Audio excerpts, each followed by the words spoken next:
Welcome to Death and Aliens, an in-depth look at horror and sci-fi TV from two friends who vaguely know what they're doing. I'm Courtney, And I'm MK. and how are ya? I am okay. But I had a magical experience this weekend I love magic. because I saw the Cher show. Really? How was it? It was amazing. I've never seen it. I've always like, I've always like put it on the back burner. Like it was never on my list. I loved it. I loved it. I loved it. The women who played Cher were fucking amazing. They were unbelievable. The costumes were brilliant. I feel like if you don't love Cher, first of all, well, if you don't love Cher, why would you go see it? Right. But Sure. I loved it. And yesterday was not just their last performance in Buffalo, it was the last performance of the tour Yeah, because they came total here, I think, ever. in like January. Yeah, like it was their closing show of the tour, so everyone was very emotional, high emotions. Mhm. It was really, really intense. It was so good. Dan came with me, obviously. And he obviously like knew who Cher was, but he's never really like and like he's listened to some of her music, but like he doesn't love Cher the way I love Cher. To be fair, I don't know that most people love Cher the way that I love Cher. It's some people Sure. no, some people love Cher a lot more than I love Cher, let's be Right. frank, but most people I don't think love Cher the way that I love Cher. Um like I cried. It's not a Mhm. musical that you cry through. Sure. I cried the whole time. Like, if I ever saw Cher live in concert for real life, I would probably pass away.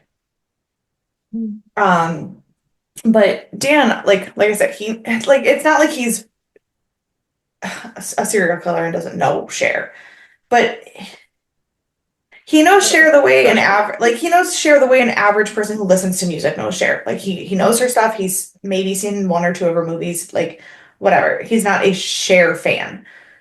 And he certainly didn't know Cher's life story. Mm. So it was really, for him, he was like, that's a lot. I was I like, only know bits and pieces. I don't know like her whole life story, but I know enough to know that like yeah, it's a but lot. he was like, that's a lot. And I was like, uh-huh.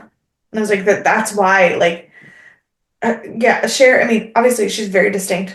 She does what she does. She takes no shit, like, but like, it's not like I'm gonna sit here and pretend that Cher is vocally like the best thing that ever happened. Like, no one has ever listened to Cher and been like, God, I can't wish I could sing like that. Mm. Like, Yeah. they might say, God, I wish I had the balls that that woman has, but like, Right. that's not. But I was like, but no, like, she fucking went through it and never stopped caring about it. Like, Mhm. whew, yeah. So it was good. I loved it. I love that. So yeah, that was my weekend. Aside from being sick, I was with Cher. Ugh, what better place to be. Right. Um, I had a whole thing I was going to tell you and I forgot again. I'm like, it's like I push record and my brain goes blank, and like that's not great. That's not No, super convenient for no. recording a podcast that you are Mm, supposed to prepare for. correct. Yeah. Um, so I will just talk about studying. I did it again. I I have broken my mental block, and that's dope. That's good. So I've been trying, especially this week, because it's just everything's been so crazy that Yeah. I've been trying to like really block days for things. Yeah. So like Tuesday was supposed to be work, but I was sick, and so what I did was I watched a lot of art videos trying to get social media content Yes. parsed down. Which I've got some ideas floating around. There's like four ideas in there, but I only made like four videos, so like it wasn't like a ton. and I like just sat on the couch because I was just dying. And Yeah. so then like Thursday was like my day I like set aside for like this is work. And then I worked. And then Right. like I was like Saturday, I was like, don't talk to me. That's my study day. Yeah. Um, and I got up and I reorganized my office and I got my desk cleaned off and I like really set myself up. And I made it through like 8 essay questions, which was like wild Love because that. they usually take minimum 30 minutes each. So I took about like 6 hours. I did about like 6 hours of studying probably. So it took me a little bit longer, but like I would like go get a snack in the middle or like take like a 10-minute break in between. Like I Yeah. did stuff in between. Um, and then I need to my next thing is to like do a practice multiple choice and do a practice exam, Mm. which like I'm gonna do, but I need like 2 hours to do it, and I haven't had 2 hours since Saturday. Yeah. Um so I'm getting back into the groove, which is good. I've been doing a lot of therapy work. So that's what all of my episodes are about now. That's what all of my here's how I am Perfect. things. Because I think I just like got in my head so much because like the bar is massive and hard and Yeah. expensive. And so I was like talking to my therapist and I was like, I think I'm really trying to like reframe it like if I don't pass, it's okay. Because like for those of you who don't know me from 6 years ago, I didn't pass the bar the first time I took it in New York. And it was obviously devastating, but also Yeah. a lot cheaper. It's like $700 to take the bar in New York, and it's like gazillions of dollars to take in Louisiana. Um, and so like, but also like I know a lot of friends here who took the Louisiana law course. Like they went through the Louisiana law path and then took the Louisiana bar and didn't pass the first time. So like it's possible. Like Yeah. obviously that's not what I want, but it's possible. I haven't taken a bar exam in 6 years. Like I haven't been in law school in 8 years. Like it's just I it's don't think possible. I don't think I've taken an exam. Oh no. Yeah. Obviously I took my certification exam last Oh, right, summer. sure. Yeah, you But I was just did like that. I did that less than a year ago, so I don't know what the Yeah. fuck I'm talking about, but And so like I've been trying to like get myself back into the mind frame of like it's really not the end of the world. And like if you also if you listen to the last episode, like reframing kind of like my brand and like what I'm doing at work and everything, it's like yeah. becoming a better me. And so I think because I went through and like did a lot of work on that and like I met with like my business friend and like she also didn't pass the bar the first time she took it in New York. And so we both like, graduated around the same time. We're like 3 months apart, I think. Like we're very similar paths and similar people. And so like talking through it with her or whatever, like really reframed it. And I got on a mental block. And now I'm like if I have 2 hours, I will be fine. I can go back to studying and getting back to getting on track, which God knows I need it. Um, and so I've been trying to like really parse out and block out time and like making sure I'm getting done. And then I got was like on a like streak for like working on Sunday, and I got like a lot of hours in on Sunday, which was good. Like it's just been a very like successful and hard week.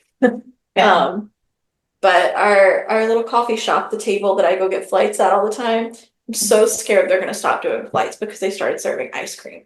And like I'm stoked. Don't get me wrong, I'm stoked they started serving ice cream. I had the best s'mores avocado I've ever had in my whole life there.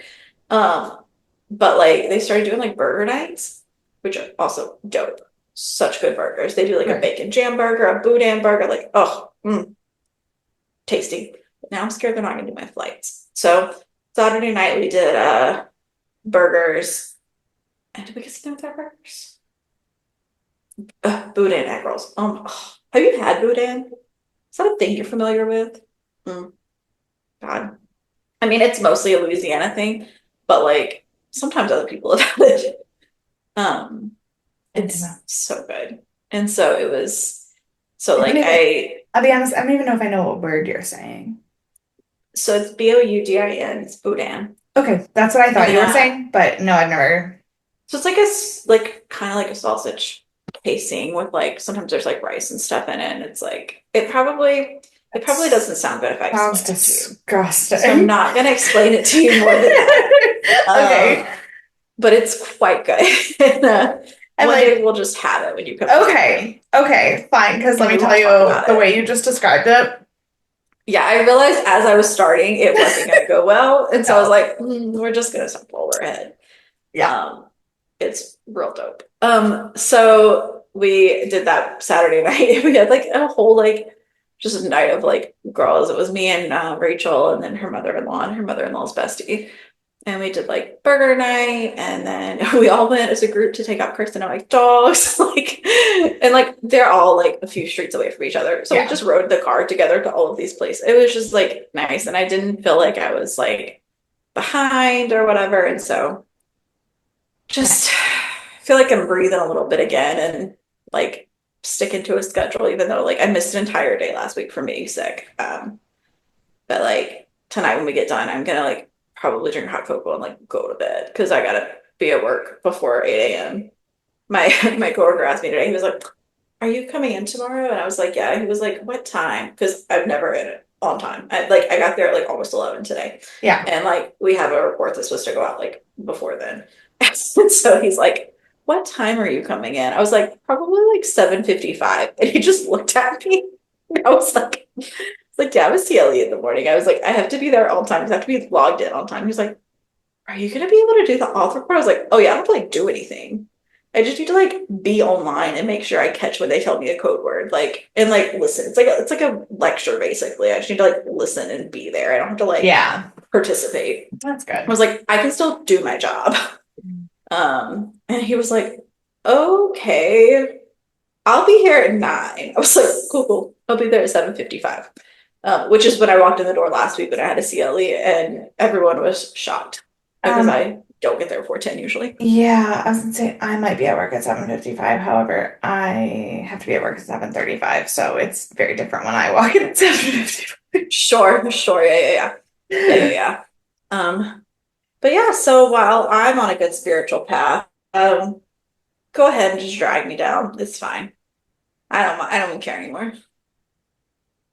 In surgery, there's a red line on the floor that marks the point where the hospital goes from being accessible to being off limits to all but a special few. Crossing the line unauthorized is not tolerated. In general, lines are there for a reason for safety, for security, for clarity. If you choose to cross the line, you pretty much do so at your own risk. So, why is it that the bigger the line, the greater the temptation to cross it? Okay, I don't hate that. I don't hate that either, but also it makes me think of how many people like do not understand boundaries. Oh, well, when you think about it in boundaries terms, I think about it in like taking a risk and like big reward and like Yeah, no, I thought about it as like, stepping out here, of the I'm putting this box. line down on the ground, and Mm, the harder I put the line down, the more you will want to cross it because people don't fucking sure. respect boundaries. That is also true. That is also true. Yeah, I just cancel them. Like when they stop, I just like turned my phone off or like locked my door and like everybody's just like, did you die? Like literally the other day Rachel texted me. I mean, I wasn't like worried about boundaries here. I was like really in depth in studying, but she texted me and she was like, are you hyper focused or are you dead? And I was like, I'm hyper focused. And she was like, cool. And went on her way. Yeah, But see, like, I work with children, so it's a little different. One of my kids came me to me too. today. I'm only 24. I work with children. Oh, no, I work with 12-year-olds. They're probably easier to work with. Yeah, they are actually. One of my kids today, he was like, Miss J, I got in trouble in health today. I said, why? He was like, well, okay, so here's the thing. And I was like, oh, good, great. When we have to start with here's the thing. He was like, we were learning about healthy relationships. And so I asked my health teacher if she had a boyfriend. And she said no. Boundaries. Right, boundaries. And she said no. And he goes, and in my head, what I was trying to respond was that I'm not surprised that it's hard to date when you're a teacher because you don't have a lot of time. But what I said was, I'm not I'm not surprised. surprised. And then the whole class erupted into people going, ooh. And I got kicked out of class. And I was like, understandable, valid. Right. I see where we're going here. He goes, so then when I went back, I had to go back to class. She asked me why I said that. And I freaked out and just went with it. And I said, that's when she asked that, that's the moment where you say, I had more to say, but then the class interrupted me and I didn't mean it that way and I apologize. And instead, he goes, I don't know what I was thinking. I just went with it. And I go, and so you do fully understand why you're in trouble, right? He said, absolutely. I go, great. Can we not keep I was like, intrusive thoughts stay in our head or on a text to our best friend, not out loud to the whole class. And he goes, got it. Okay. Bless his heart. Like I've definitely just like gone on when I shouldn't have, for sure. But like usually I figure it out. Like usually I Like like the cut fact it that he off goes, before it's too what late. when he goes, so I didn't know what to do, so I just went with it. I was like, no, no, no, no, no, no. I've totally been in that situation. That's like I found out, I texted you earlier this week because I found out you can make Snapchat words really big. Yeah, yeah. And my friend asked me how I was, as he does every so often. And my response was, in the way it typically is, was I'm a wreck, but I'm working on it. And then like I sent that in massive letter, like 36 size font on Snapchat. And I texted back and I was like, I did not know words could get that big. I'm so sorry. I'm fine. Like I was like, this is really aggressive. But I sent it to somebody else and I was like, just went with it. I was like, yeah, yeah. This is this adds up to how I am today. So here we are. Um, Yeah. yeah. Yeah, So so I get that. Sometimes I just go with things because it's easier. But I don't have a lot of consequences, so I don't know what to tell you. I also get away with a lot of my nonsense. yeah, So but I was so here for how hard that line that the health teacher put down was. yeah. I'm gonna need to check in with Maura tomorrow. Yeah, see how she's doing. That's so Ah, funny. yeah. That's so funny. This isn't the episode we're talking about. Hold please. Hold please, I am Okay. on episode 3. Um we talked about episode 3 already. That was last week. I hope you had a great time. Yeah. Yeah, yeah, yeah. Um so this week we are talking about Clarice season 1 episode 4. You Can't Rule Me. It aired March 4th, 2021, which was one of my best friend in high school's birthday.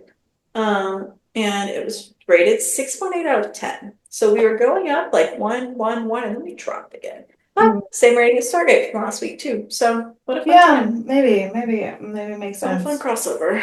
Um, so our song is still the same, our book is still the same. Our number one movie, which you're also gonna yell at me about for still not seeing, is Raya, the dragon one. The fact that you still have not seen it. I know. And like I talk about it so much because like one of the like I think it was like one of the engineers that worked on it or something was like a tech graduate. Like they graduated from my college like the same year as me or the year after me or something. And like so I talked about it a lot, but then I never watched it. I heard it was really good. Mhm. Yeah. I'm behind on my Disney movies. I haven't watched Encanto either, so I'm scared it's gonna make me cry though. And you know how I feel about that. I finally watched Coco like 3 years after it came out. It was a long time ago now, but like what a time. Um, so on this day, some things happened. There was a lot of COVID, obviously, so I just picked a Yeah, couple of other things. yeah. For the second time ever, the Shroud of Veneration was shown on social media in Mm. Italy. That only means a little bit to me. Mm. Because I'm not Italian, I think it's Catholic, so I Mhm. think it's somewhere in there. But yeah, this was like apparently there was like a huge debate over it, a lot of talk about it, and they finally Yeah, decided they were gonna go ahead and do it for like Easter time. it is the theoretical relic that may or may not be the actual cloth that Jesus was buried Oh, in. I knew that. I knew that. I knew that. Yeah. Yeah, yeah, yeah. Well, it was shown on social media after a heavy debate. Yep. And also, if you were in New York or heard that New York existed, you'll remember Cuomo's allegations against him about sexual assault. And this is the day that he came out and apologized and simultaneously refused to step down. So what a what a day. I was Fuck I was fuck there. that man and his nipple rings. I know. I was there and I was like in Manhattan at the time and I just like don't get it. Like, listen. Nope. So that was a time in and Yeah. of itself. If you watched Stargate last week, you'll remember that I said our director this week is a woman. And she is indeed. Her name is Chloe DeMont. She is known for Ballers, Shooters, Haze, and Joyful Girl. And another movie that I have forgotten to write down, but that when I went to look for her was just the thing she'd been interviewed about for the past 2 years. It was not on this list though, and I don't think it was on any Oh. list, so I don't know if she like didn't direct it or if she Mm, like wrote it or whatever. Honestly didn't deep dive too much. got it. But she graduated from Tisch. That was the only thing I could find about her life, which is big, big art school in New York for those of you who don't know. That I Um, did not get accepted to. Oh, you applied? Yeah, Oh, I applied, I auditioned the whole nine. I got into NYU proper, but I did not get into Tisch. that's a real bummer. Yeah. Um, It's yeah. fine. If I had gone to Tisch, I'd still be doing theater. We would have been such good friends if you went to No. Tisch because you would have lived in New York. Yeah, but I never would have met you because I never would have gone to Disney because I You never wouldn't would have gone have. to Disney still? No, I wouldn't have hated my life. I went to Disney during Oh, grad sure. school when I didn't know if I actually wanted to be a teacher, but I didn't know what else to do with my life. Mm, that's fair. That's fair. Yeah. Oh, that would have been a bummer. I mean, we may Yeah, would have still crossed paths if we had been in New York. I've met a lot of theater people. that's true. Like But right now, oh God, this is what I should have talked about. Right now, I'm in a music group where you like every week is a new competition. You all put your songs in and you vote, see who has like the top song or whatever. But okay. I'm in this group with like early 20-year-olds because they're all the theater people that I met when I was at the bar, Yeah. and they suck. Yeah, You they know do. anything about music. Um, and our writers are Alex Kurtzman, Jenny Lamette, Tess Leibowitz. We have two new writers this week, Gabriel Ho and Lydia Tefera. And honestly, these are my favorite things to talk about today. Um, Gabriel Ho is known for the only podcast left, CSI Vegas, Clarice, and Rabbit Hole. And I started reading Rabbit, which I think is what Rabbit Hole, I don't know if Rabbit Hole is based off the podcast or based off of the book, or if they were all the Mm. same. But it was like a really trippy, like sci-fi, twisty. Okay. I never watched it, but I'm familiar with his existence tangentially. Um, he was also the writer's assistant, so I couldn't find like info about him, but I found his LinkedIn. So he was the writer's assistant for the Dark Tower mini room. Um, Oh. I assume that has something to do with Stephen King, but I couldn't figure out what.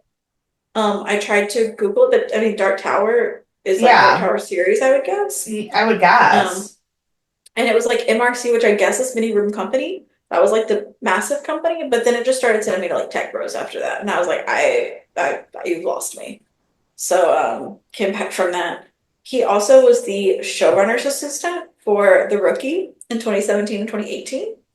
Love that And show. last, and certainly not least, in his first credit on LinkedIn, he was the engineering programming intern for the Department of Defense. What? What? What a wild credit for someone who then just has credits as like writer's assistants and showrunner assistants until they become Right. a writer themselves. Like I read that, I was like, excuse me, is this the right words? Have you written? But it had the like Yeah. US government symbol, like it was the Department of Defense. Great. So what a time. I'm sure his life has been interesting. So then Lydia Tefera is known for The Irrational, Good Sam, Clarice, and God Friended Me. Um, I only know The Irrational other than Clarice. And are you familiar with The Irrational? It's a Paramount Plus show. I am not. So it's no, I'm sorry, it's a Peacock show. Mm, Um, that's why it I is haven't watched anything on pretty, Peacock. it's like monk-esque. Okay. But the main guy is gosh, you know the main guy. I need to look up his name. Um, let's see. Jesse L. Martin is Oh. yeah. So Oh, yes. I do know that show. I do know that show. Got it. So I watched like the first episode when it first came out, and I really liked it. But then like I was waiting week to week, and I was not in a place to wait week to week, so I never went back to it. Yeah, Um, I vaguely remember when it came out. I remember thinking it looked interesting and not having time, and then promptly forgetting it existed. right. Well, it was quite good the first. I may have watched two episodes. I don't remember, but it was quite good, and I do have it on my list to like go back to in time. But she was one of the writers for that show. That's like the first thing she's known for. I mean, because again, these are all writers for departments now. Yeah. Um, She also like I found her Instagram and she apparently was like one of the 40 under 40 last year, but she was like, and I'm not quite 30 yet. And then I was like, that's weird. Someone who's like under 30 is in the 40 under 40, but she is really young. I don't remember her age now. I forgot. Mm, But like I looked at her face and I was like, yep, you were not even 30 when you got this. I didn't know that was a thing you got if you were like, would you not get yeah. 30 under 30? Well, Um, maybe she was like 31st on the list, so they Ooh, and they were like, oh, just bump her up to 40. We don't have a lot of good 40-year-olds this year. yeah, right. Yeah. And it was for New York City TV Week, so it wasn't like Time magazine, but like, Yeah. and she said like on her Instagram, it's like writer and all this and like also like keeping her dad's legacy alive. And so her dad apparently has two big chains in DC, and one of them is Duke M's restaurant. One of them was like Apple Restaurant. And so a lot of her social media is at like Duke M's. And she just like makes sure that this restaurant keeps on keeping on, and it looks super fun. And if I ever make it to DC, I'll have to go. But she's just living her best life. Our editor is Elena Maganini. Okay. Um, she is known for Wild Things, the early Dexter, so 2006 Dexter, Henry, Portrait of a Killer, and Four Rooms. So these are all 90s, and then Dexter was 2006. Okay. Um, so it felt like a strange choice because everyone else is a lot more like modern, Yeah. but they're known for modern things. But like, she's a vibe. Most of her social media is like, she loves Whiskey a Go Go, which for those of you who don't know is like this like major like music venue in California that people play at, and it's not like playing at like like Madison Square Garden, but it's just like it's like playing Yeah. Tootsie's. If you know Tootsie's in Nashville, it's a Yeah. similar equivalent. Um, Loves going there, and she likes birding. Just what a strange addition to this conglomeration we have, but like a Yeah. good one, I guess. It's fine, strange. And then our star of the week we're talking about is Nick Sandow, who plays Clark Murray. Surprisingly, not as much information as I thought I was going to find on him. Oh. However, he is known for Orange is the New Black, which I also only watched the first season and then fell off face of the earth. The Wannabe, The Accidental Husband, and Time Magazine's The Khalif Browder story. The Khalil Browder story. And the only information I really have on him is that like he grew up in the Bronx and went to William Esper for acting school and has a dog named Mingus. I have mixed feelings about William Esper. I do too. I mean, I obviously wasn't going there for acting, but like from living in the area and like seeing the different schools and seeing the different reviews of the different schools from people who have attended them. Brent went there. Mm, So I have a lot of inside knowledge. yeah, that makes sense. That makes sense. A lot of very talented people have come out of there. Sure, yeah, yeah. However, also a lot of douchey people have come out Yeah. of there. Yeah, I think it's one of the douchier ones in the New York area. Yeah. Um, Also, I swear, every girl there slept with my boyfriend. So like, Probably, surprise. mhm. So anyways, we're gonna start our episode. And we start with a recap of Carl Welling. We see everything that happened with him, went down with him, his stroke, he died. Sayonara. Yeah, And we have Clarice who's out for a run and she's thinking of Carl and she's kind of like recapping things. And we're seeing him go through like the autopsy and we're seeing like him being interviewed about like, or Clarice being interviewed about like the oversight that happened and like there's so much like overlap between like they want to do foreshadowing, and I get it, but it's just kind of in your face and immediate Yeah. gratification. Like we had the oversight committee last week, and then this week we talk about oversight. And like we start the episode with an autopsy, and then we'll talk about it when we get to the end. But it's just like, okay, again, a little Yeah. formulaic. And I'm Yeah. wondering, now that we're like seeing a lot of these like writers and directors being more modern and being like newer, I'm wondering if it's like they came up with a formula. Like they came up and this was their training and they're being Maybe. trained by the studios. And so Yeah. they're getting, and that's why it all kind of has that similar feel to it now because we're Yeah. getting the studio vibes back that they used to have with having these Maybe. different like Paramount stuff. Um, and so then we have everyone's being interviewed at this point. So we start with Clarice's interview, but then we see like um Cal Penn, I've already forgotten his actual name in the show. Cal Penn and Clark and everyone and Escobar. And then Tony says that he's like he's talking to Paul, he's like or he's talking to Clarice, he's like, what's the first rule? Don't embarrass the Bureau. Like obviously this has been an embarrassment because someone has died in our house under our watch. And then he starts trying to pit Clarice against Kridler. And he goes into this whole thing about how Paul is holding her back. He's like, we're proud of you. We're proud of the work you've done. And like, we would only want to push you forward. And all he's doing is holding you back. Now, And like, did you notice who that man was interviewing them? No, because I figure I'll probably talk about him next week, but I didn't Well, even. because we've already talked about him on the podcast. Oh, Because the love of my life, Dr. Rodney McKay, was the douchey FBI oversight guy. And I literally at one point just looked at Dan, like, and I was like, I don't like when Rodney's a bad guy. can you remind me who Rodney McKay was? Rodney is the nerdy guy who is in love with Sam and acts like a fucking idiot and is a Oh, prick. he's kind of a dick in the beginning. Yeah. Yeah. Oh, yeah, yeah, yeah, yeah, yeah. Oh, I know. There's not a chance I would have recognized him from this. Oh God, the love of my life, Dr. Rodney McKay. I literally go, Rodney can't be so bad guy. I was so upset. But we know he's good at playing the mean guy. I know. So David He's no Hewlett. jerk. David Hewlett is the Yeah. actor's name. But I was like, I talk about boys. no, you don't need to talk about him, but I will never stop talking about him. So That's so funny. I sure did. We have so many crossovers. We had I Hannibal know this crossovers week. last week. We have Stargate. Yeah, this Stargate week. was talking about Hannibal last week, and then Rodney was in this episode, and I was just like, this week is weird.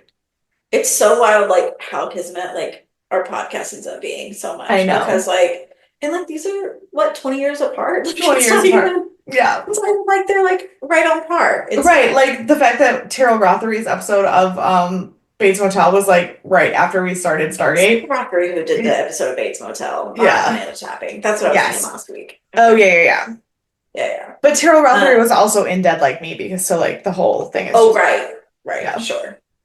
Yeah. Yeah, so Speaking of crossovers, never mind. I'll get there when we get there. There's a Okay. moment. There's a moment in this episode that is also a weird crossover to something else we've done on the podcast. And so we learn that they start calling him Team Douche, and I was like, yeah, Tony's for sure in Team Douche. Yeah. And they're mad that he's like digging through everything. But Paul's like, we did everything by the books. Mm-hmm. This isn't really our fault. Let it go. Yeah. Let them do their job and let us we'll move forward. And so then Tony, as you could imagine, tries to immediately get Clarice to switch over to violent crimes.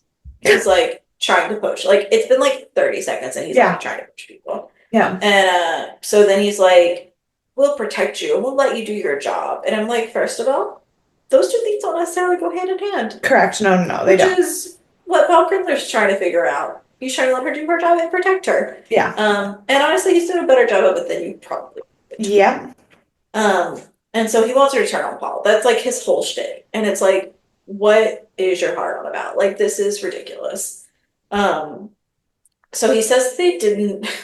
So they go through all of their desks and they're like pulling out stuff. They're trying to like find any dirt they can on the team. And he's talking to his like guy, and he's like, "What did you find?" He's like, "We didn't find anything except Murray's porn stash." And he's like, "Put that back. We don't have to worry about that." Correct. And I was like, "What a wild time! Like, what a Yeah. wild time in the '90s where Where you still had magazine porn in your desk. right?" And like people had things like that in their desk, and it was just like fine. Like talk about I boys' club. I don't think it was Um, fine. I think we just didn't talk about I it. don't know. Maybe that's it. But like, Well, because they did say it was weird that they found it. They well, were like, sure. But like you find that today, and you're like reprimands. it's Like, 100% an HR yeah, violation immediately. absolutely. It doesn't Immediately. even matter. Like what's going on. Um. Anyways, so then he's like, call in Ardelia Matt, and he's like, but make sure Clarice sees her come in the door. And I was like, what are you doing, man? You are taking Being too a much. piece of shit. Yeah, I'm like over him, and we're like 5 minutes into the episode. Hmm. So Clarice is talking to Critler, and she tells him that Tony's trying to throw him under the bus. And he tells everyone to play nice. Just like, Yeah. it's fine. And we learn that they're all confined to desk duty until they can figure out what they've done. Um, and so we also learn that Tony has asked Matt to investigate Bycat. And we learn this because Clarice immediately follows her out, as Tony anticipated, Yeah. and starts asking her questions and like, what's going on, and what about this, and Hmm. what about, and she's like, she gets really angry, and Yeah. she's like, you're compromising me. You're treating me like a roommate and asking questions when you know you're compromising my job that I already am holding on to by a thread because they won't seem to like move me up. And so then we go back to desk duty, and they're getting calls about the wildest stuff. So they're getting calls about aliens, I think is the one that like Calpin got. Yeah. Like, and then we see Matt talking to Herman's team again. And um then Esquivel and Chapathi, that's his name, Chapathi, and Clarice decide they're sneaking out. Well, really, Clarice decides she's sneaking out, and they follow. And they're going back on the case to clarify Cat. They're like, no one's doing this job. It still needs to be done. We're going to keep going. Right. Um, and Calvin just keeps making fun of her car. He's like, let's go. And then he's like, but are we going to get there? And she's like, get in. He's like, but like, we'll get there. But then, like, are we going to get there alive? Like, he was, like, you can see, I feel like you see his comedy come out everywhere. Like, it doesn't matter what show he's in. Right. Well, and it's also like I really like that the character is like you can tell that he is comfortable razzing her. Yeah. Like that's him showing that he is now on Team Clarice. Mhm, mhm. Um, yeah. So then we go back to Matt, and she's going through video footage. Um, um, seeing everything play out. And then we go back to Chapathy, and he says that the boss has heard. Oh, so sorry, they're at the Herald. I I put Herald. I thought Harold and Kumar. Mm. And and then I realized we're at the Boston Herald. Yeah. Um, and so they're talking to Rebecca's boss, and the boss has heard from Rebecca and that she's safe. And I was like, sounds like BS, but okay. Yeah. Um, Not buying it. yeah, but he won't let Clarice in her office, which to be fair, he says like we're really strong about the First Amendment. Um, and they are. I mean, that's typical. You don't let the feds in to your journalism spaces. So like that didn't fall out of Correct. place. But Without a warrant and an actual thing, you're not gonna uh, just like, especially like because you don't know, like people could be writing things that are upsetting people and then them trying to use the mm, government as a tool. mhm. um so now we're back at Vicap. And they go and ask Clark where his team is. And he just blows it off. And he says he has to deal with this phone call because some woman has called him to tell him that some man has stolen her panties. And he says, has he gone across state lines? Because otherwise it's not our issue, man. And and like he's trying to get her off the phone when they come up, and then he's like, I have to deal with this. It is very important. He's gone across state lines. I was like, He's like, there is the stolen underpants making their way to Canada. yeah. I was like, oh my gosh. So I go back to Clarice, and we found that Rebecca was looking for Dr. Marilyn Felker. Um, and that was Chatati found it in the trash can. And he's like, I didn't really like go in the scenes, like I didn't do anything wrong because it was in the trash. And Um, it was in the trash near the copier machine. Like it wasn't even in yeah, her office. He was right. like, everybody throws out the extra copies. Which, Yeah. to be fair, I do. I throw out extra things in the recycling bin next to the copy machine all the time. I'm never gonna do that again. Well, Just see, we have, I mean, I guess we have like HIPAA rules too and stuff, but like we have a scanner box and we have a trash pile. So like anything that has sensitive information goes in the scanner box and you have to have a key to access it. So like if people were to like go through our stuff, it's all stuff that like doesn't matter by the I copier. mean, yeah, everything that I'm putting in the recycling bin is like extra scripts of Romeo and Juliet, so like it's Sure. fine. But Right. also I Yeah. know, trust no one. Yeah. Um, there was a trust quote that I lost in my brain somewhere. Um, fine. So then, okay. So back in the car, and he starts asking her about her meeting with Tony, and he's trying to see if Clarice took his offer because he's like, obviously he offered you something, which means he's Yeah. just like offering crap to people, um, to tear apart bike out. Um, she kind of like blows him off. Then she's like, "We're doing this," and she goes off on like a tangent and like a tirade of like what's going on and what needs to be done and what's not being done. Um, he goes to say something, and she's like, "Do not tell me to slow down. You catch up." And I was like, best Yeah. line of my life. I'm gonna Yeah. start telling people that all the time. There are times I need to slow down. I don't care. I'm gonna tell people that anyways. Um, and then we're back at White Cap, and Paul is talking to Tony about old cases. It's like they're reminiscing.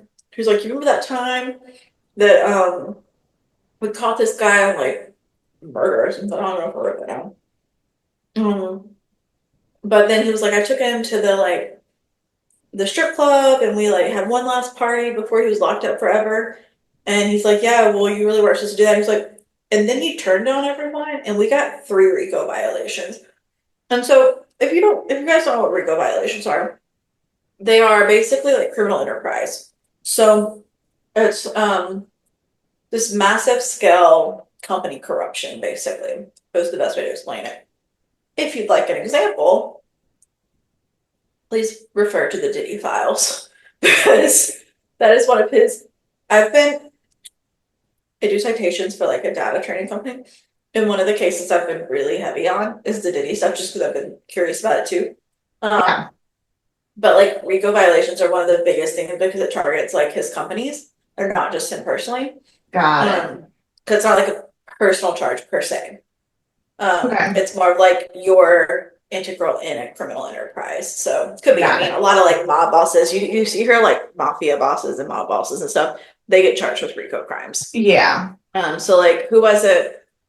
Who was it that just went to trial like a couple years ago in Brooklyn?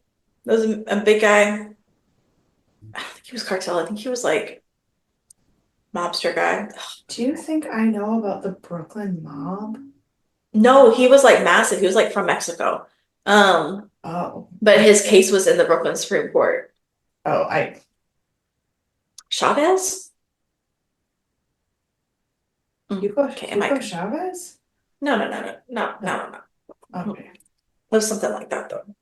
Okay. Um, I don't know. anyways, that was a RICO violation. He was like being charged for. Um, da, da, da, da, da. Yeah. So Tony doesn't care that they're reminiscing. He doesn't care that even though Paul's methods are a little underhanded, they turn out better than most other people still. Yeah. He tells him straight to his face he's taking him down for this. Mhm. And I was like, that feels like you're not supposed to say that out loud. Um, Someone just so we're said the back. quiet, they just said the quiet part out loud. Right. So now we're back with desk duty, and they're all calling for Marilyn. Like they're using their desk duty time to like make all these phone calls and find this woman. Yeah. And then they're also looking for Escobar. Did he go somewhere? I don't know. I have that they're looking for Escobar. Um, and then somebody walks up as she's like making these phone calls. I don't know if it was Tony or one of his guys. And Clarice is like, Jimmy Hoffa's in your crawl space. Speaking of guys that would have been charged with RICO violations, Jimmy Right. Hoffa's in your crawl space, and he has the Lindbergh baby. And I was like, what a fun combination you've just created. Could you Um, imagine? I'm gonna write because that book. I know, again, for those of you who don't know, Jimmy Hoffa was like big mobster guy who like disappeared Yeah. and was never found. Yep. Um, Surprise! And the Lindbergh baby was Charles Lindbergh's baby that also disappeared Appeared and was never found. and was never found. Although I think the first was probably a mog, and the second I think was because he was really into what is the genetics thing that's bad? Eugenics. Yeah, he was really into eugenics, and his baby was up to par. So I think that was really sinister somehow. Ooh, Um, I think I need to do more deep dives into this because I had not heard that angle. oh, he's real hard on for eugenics, like A lot of Hitler people, level. a lot of people And were.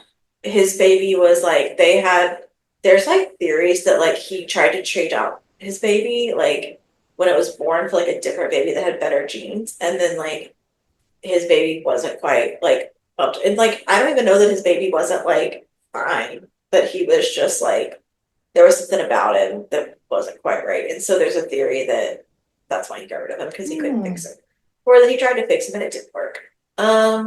Yeah, that's a fun theory. That's probably not true at all. Super alleged. So could we learn that Marilyn Felker doesn't have her doctor's license or doesn't have her medical license, and she lost it like 5 years ago, and so she was the lead on these trials that everyone's kind of like talking about the migraine stuff and everything. But she's still running these trials because some hospitals don't check background checks closely enough, they said. So they get a call back finally, and it's a woman named Luann who turns out to be Marilyn's sister. And she's like, if you find her, let me know. Um, but last I heard she was okay, but I don't know where she is or what she's doing. So we go Yeah, back to Matt. that's Hmm. not a weird thing to be like, no, she's definitely okay, but I don't know where. Yeah, Feels no, wrong. feels shady for sure. So we go back to Matt, and she's watching the video still, and this is where we kind of get the breakdown of what happened with like the shady lawyer. Everyone is coming to the building with suits because there's like a retirement party or something, and she's looking at it, and she sees that the lawyer and the cop have come in both in suits, so she knows that they were signed in by someone, and that he had like the police officer's uniform in his bag. Yeah. Because they just look like everyone else. And then as they're doing this, they're going to check the log to see who signed them in. And the logs are changing while they're watching it. And Paul Kernler has changed it to his name. Um, and so now they know that he's changed the log to protect someone, but Yeah. also he's tampered with us evidence. And they don't know who he's trying to protect or why. Right. So now we go to the care facility for people in comas. And this is where Luann works. So Chirtathi says only give him 2 weeks. I don't know. Oh, he says he would never want to be like these people. He's like, if I go into a coma, give me 2 weeks. If I don't come out of it, that's it. Pull the plug, Like, yeah. call it.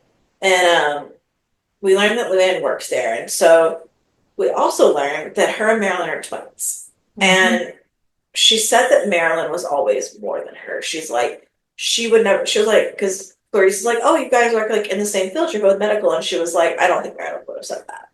Like, I deal Yeah. with people who are in comas all day, and she did like all these trials and stuff. So I don't think we would be considered the same.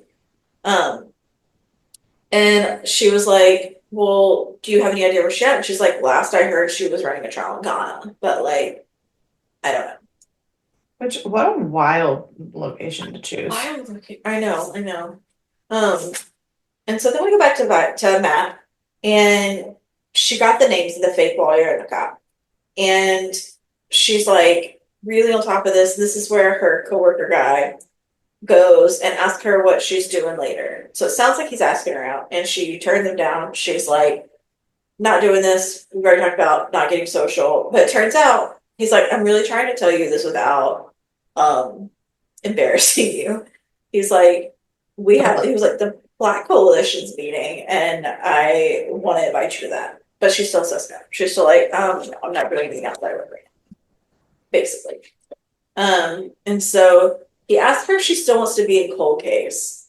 And he starts telling her, he's like, you've been here for a while. This doesn't really feel like where you thought you were going to be or where you want to be. And Yeah. I don't know if you've noticed, but we don't get transfers. And like talking about Yeah. like the black agents. And he's like, I've been on the same security detail. I've asked to be transferred to other security details or other departments. And it's like, I never get the transfer, even if it's, across and not necessarily up. And he's like, you're in the same boat. Like, that's what the Black Coalition's about. Yeah. Um, and so then we go over to Clarice and Escobar, and they're talking about like what's going on and how Escobar says that Paul didn't like one of the things that he wants to make sure she knows is that Paul didn't like the way the FBI handled Clarice. He was Hmm. like, they just kind of let her go, then they didn't really take care of her, then they just threw her to therapy, and now they're throwing her under a bike cap. Like, she hasn't had a good transition, and she hasn't been trained Yeah. well enough, and that's kind of where we get to see. I mean, we've already seen Paul kind of like coming down since the end of like the second episode, but like Yeah, we but really see we that he's what he's about now. He's really well, about his and team, we really about figure his out that people. his anger about Clarice in the Buffalo Mhm. Bill situation was not that she solved it first. It was that the FBI basically let her risk herself to do something for them when she never should have been in that position. Right. And that she was willing to do that, even though it would put herself and team potentially at risk, Yeah. without thinking it all the way through. Um, and so, then they start talking about the guys, and they're talking about how they were like everything about them was fabricated, the lawyer and the police guy. And then she goes in to talk to Paul, and Paul asks her about therapy. And she says she has a list and she's gonna pick one off the approved list. And he says, okay, sounds good. I was Yeah. like, yeah, you hate this therapist too. Because the therapist had called him and Oh mentioned to yeah. him that she quit, obviously. Yeah. Um, and then she starts asking him why Tony's the one investigating. And he basically says Tony is jealous and trying to take his team. He's like, he's always kind of been on the desk. He like is very bureaucratic now. He like never really cut it in the field and then came here and now he just stays inside all the time. So like he's jealous basically that I'm still in the field and still doing good things. Right. Um, and then this is what you were talking about, where he says that he was hard on her not because of who she is, but because of how the situation was handled, basically. Yeah. Um, and that she could have been dead by not calling backup. And he tells her to like make her own decision. He wants her to be strong and be her own person, but she has to make sure that it's about the team and not about her feelings. Hmm. Um, so then we go to Matt and Clarice, and Clarice apparently texted her at 911. And turns out that she's just trying to give her information about the case that she's discovered. And Matt flips. She's like, I'm not going to take this from you. Like, I'm already trying to build this case. You've already been offered the job that I've been working so hard to get. Like, I'm not about to go behind everyone's back and do this. Right. And she says she's jeopardizing everything. And if she does it again, she's going to be forced to add it to the investigation next time. Um, and so then we go to Marilyn's house, and it doesn't look like anyone's there. Um, and I think, not yet, back to it. So then we go back to Matt and Tony, and she shows how the lawyer and police snuck in with the retirement party. She tells him that Paul changed the log, and then at the end of all of this, evidence that she's found, the investigating she's done, he tells her to give her notes to Eddie. And he's like, don't worry, you'll know you are part of this big takedown. And it's like, will anyone else? Will it matter? So then she like it kind of clicks for her. Which is So probably, this is probably where the deleted scene would have yeah, then taken place. yeah. So we have a deleted scene that's actually a deleted scene this time. Correct. And it is her going up to the guy that asked her about the Black Coalition meeting. And she basically told him that, like, asked him what it was that she was going to. Yeah, but it was funny. She was like, please tell me the Black Coalition doesn't meet in a creepy basement. Yeah. But yeah, so then we go back to Maryland's again, and we see like Clarice sees that one picture is very crooked while everything else is perfect. Yes. This is where I wanted to talk about connection. Did you notice what the painting was that was I did not. crooked? It was Nighthawk. Oh, Yeah. I didn't see that. Nighthawk is so frequently used in like I know, but I was like, sure, it's so funny. because I was thinking about how many other weird connections we'd already had and how this podcast is all interconnected. I was like, ah, it's Nighthawk. I love it. I'm sad I missed that. I'm sad I missed that. Um, yeah, so when she pulls the picture off, um, it's on the back, it has a list of all of the dead women, and Rebecca's listed on there. They find the methyl iodide, which is found in her house, and so they're like, this is our girl. Like, I don't know. But also, obviously, Clarice knows it's too good to be. Yes, but Clarice also they this is one of those things where they did the foreshadowing, but then it was way too obvious, except for that then people didn't figure it out. Because I looked at Dan and I go, well, that's the answer. And he goes, what? I go, didn't you see the picture in the house? And he was like, no. I go, okay, well, I did. Yeah. Yeah. And so then Clark calls to say that Paul's out and they're shutting down that camp. And I understand that we have one season of 13 episodes. And were this a multi-season show or a more well-established show, this would have been a little more than 10 minutes that this scene happened. Because usually they draw it out a bit. You have, like, I mean, it happened with the X-Files. And Yeah. then season 2 or whatever, it shut down for like 3 episodes or whatever it did.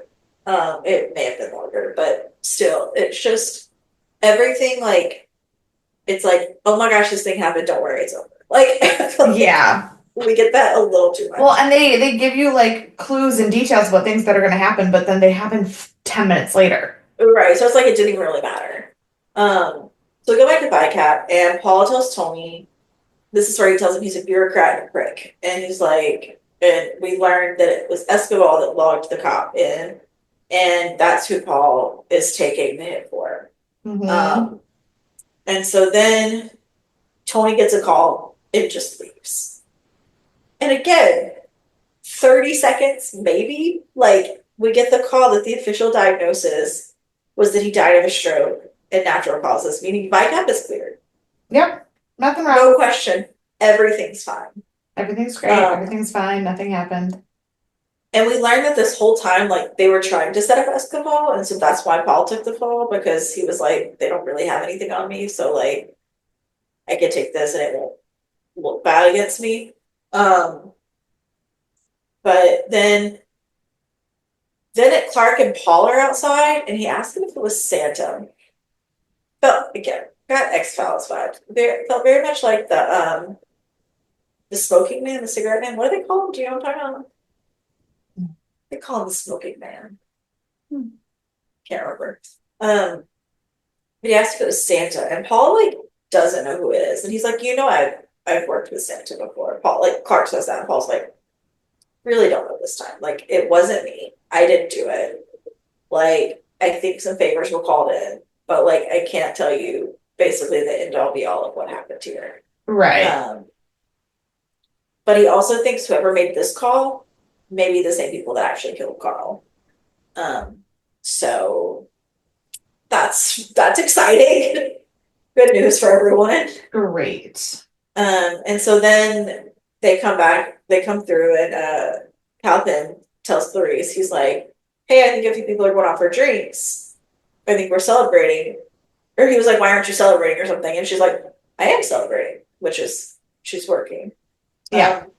And she starts calling around and she gets on the phone with customs and she learns that Marilyn purchased a ticket 3 days ago for Buenos Aires, but never got on the plane. And so she goes to tell Matt. And she tells Matt that she thinks they were all being used to get to Paul because Tony's not a good man. And Matt starts talking about her position, and she's like, "I don't think you see like you've made it all this way, and you've made a lot of mistakes. Like there are a lot of things you could have been knocked down for, and like I failed one exam, and I can't move from this." Yeah. And Clarice says that she let her down. Um, And then they go back. She goes back to the nursing home to talk to Luann, ask her about this Buenos Aires stuff. She asks her if she knows anything about it, and she avoids the question. And so then she like wanders off to take care of something, and Clarice starts wandering around, and she finds quote unquote Marilyn. And when she turns around, ooh, I'm Clarice. Um, and when she turns around, she's stabbed with a syringe, and by quote unquote Lynn, and she passes out.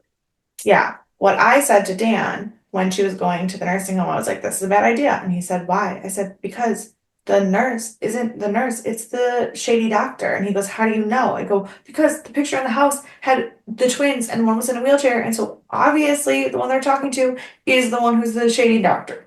And he was like, Oh, what?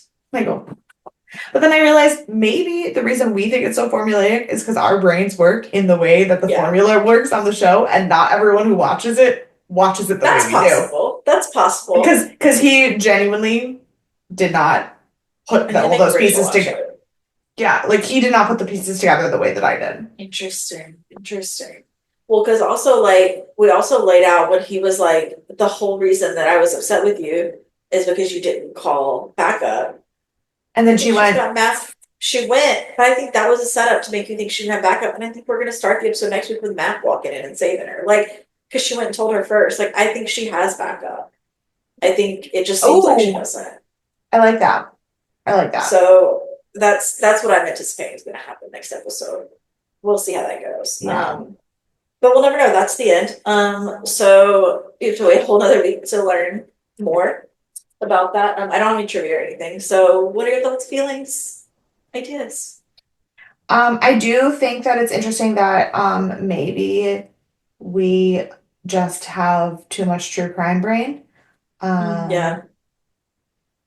And we're putting those pieces together in a different way. I obviously hate Tony because A, he sucks, and B, Rodney shouldn't be a bad guy because it makes me want to cry.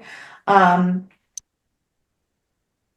and I am a little bit scared that the people who are trying to kill Clarice may be the ones who also saved Cap. And then it makes me wonder, is the AG part of shutting down this trial? I don't think so. I think she is a figurehead who they put there on purpose. I don't think she knows anything. Um, Mm. Yeah, I I don't think know. I I don't don't know. think she's as smart as everyone thinks she is, because she keeps making mistakes that aren't necessary.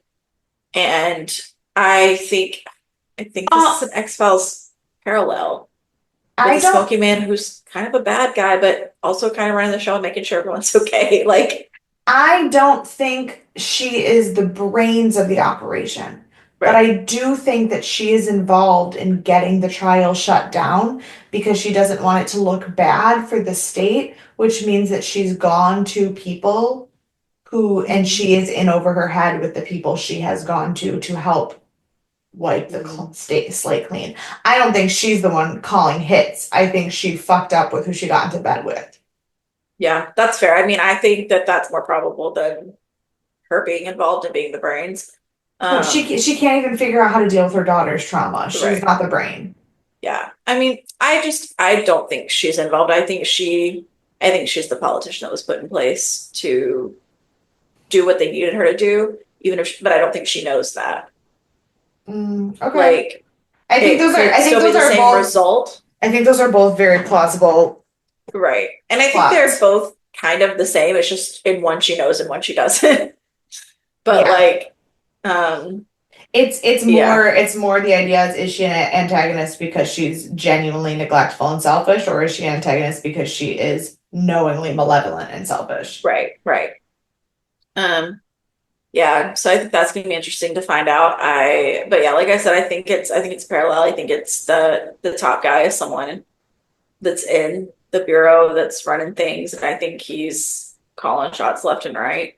Um, The top guy is actually Hannibal, and that's why the show got canceled because we weren't allowed to say his name, and so they Fuck had to this. end it before they could actually tell us that. God, how fun would that be? That would be amazing. It would be. It's not going I to would, happen, but it would be amazing. it's for sure not gonna happen, but it would be incredible. Could be Will Graham.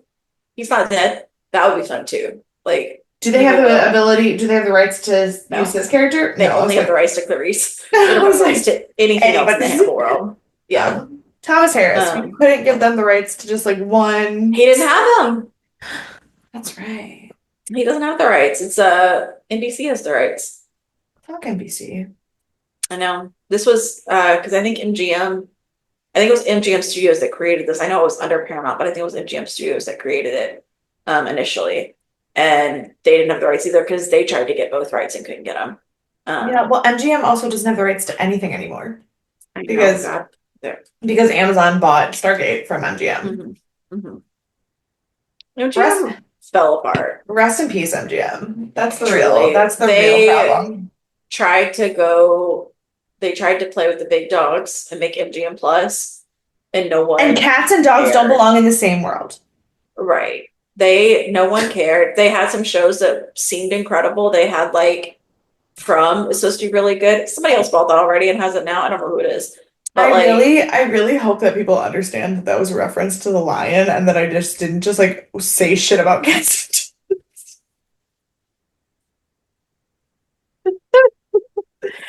I need to go to bed. That's what I happened know. here. I know. Don't worry, we're wrapping it up. Yeah, I don't have any other predictions other than I think we're gonna come back and I think our first scene is gonna be someone else showing up to help her. And I that's hope what we're so. gonna be. Um, I hope so just because it's gonna be a really shitty episode if she's like dead on the floor for the whole episode. sure. And like also like I'm a little worried that because we only get the one season, we're not gonna ever know who the smoking man is. That's what I'm calling him till the end. But We'll see yeah, if that's what that's they call him in X-Files. So I'm at least just using the right you're just like reference. making shit up. Yeah, yeah, yeah. Yeah. They call him the smoking man. Um, I was like, I want to make sure that's the right reference.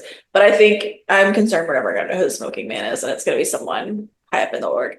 Um, but yeah, so if that's all you have about that, who do you want to punch in the face? To be honest, Ardelia. And You know, I understand she is doing her job, and I respect the fact that she is being put down in a workplace, and that the ethics of A, women, and B, people of color in government positions in the 90s. Like I get it. But clearly her and Clarice have a friendship that is to the level of crashing on each other's couches. And for her right? to just like immediately say, I don't trust you, I will investigate your team and not listen to you because I want a position with a guy who clearly doesn't Yeah, give a fuck about me. right. Like maybe say we're not gonna talk about it at the office, but like when we get home where we live together, maybe you talk about it there. Right. Like, no, that's totally fair. And maybe and also remember how you've been helping them like behind the scenes because they trust you and you're gonna just fuck them over like that. Yeah, Yeah, so I'm not yeah, thrilled about it. yeah, no, totally fair. Yeah, well, because I mean, I'm gonna punch Tony. Like, Obviously. no question about that. He sucks a lot. Um, who's your MVP? I'm gonna go with Paul. Yeah, he's the right answer. He just protected his team and just fought for Yeah. his team and like such a solid guy. Oh.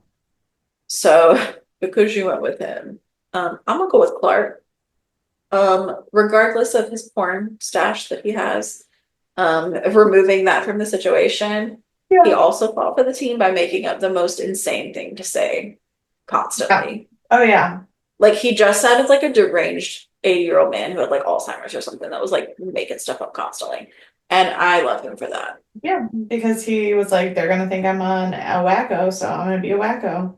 So we're gonna really lean into it. Yeah, so that is our episode, and I'm interested to see what next week brings us. And if we figure it all out before it gets here, we'll see. Yeah. If you have thoughts, feelings, etc., email us deathandaliens@gmail.com. You can find us on all of the social media at Death and Aliens. You can find me at CECloud13. And you can follow me everywhere at EMKAY_superstar. And we will see you on Sunday for Sci-Fi Sunday. It'll probably be Bye. crazy. Yeah, it's gonna be weird. I forgot to tease our last episode. You Oops. sure did. All right, Bye. bye. Bye.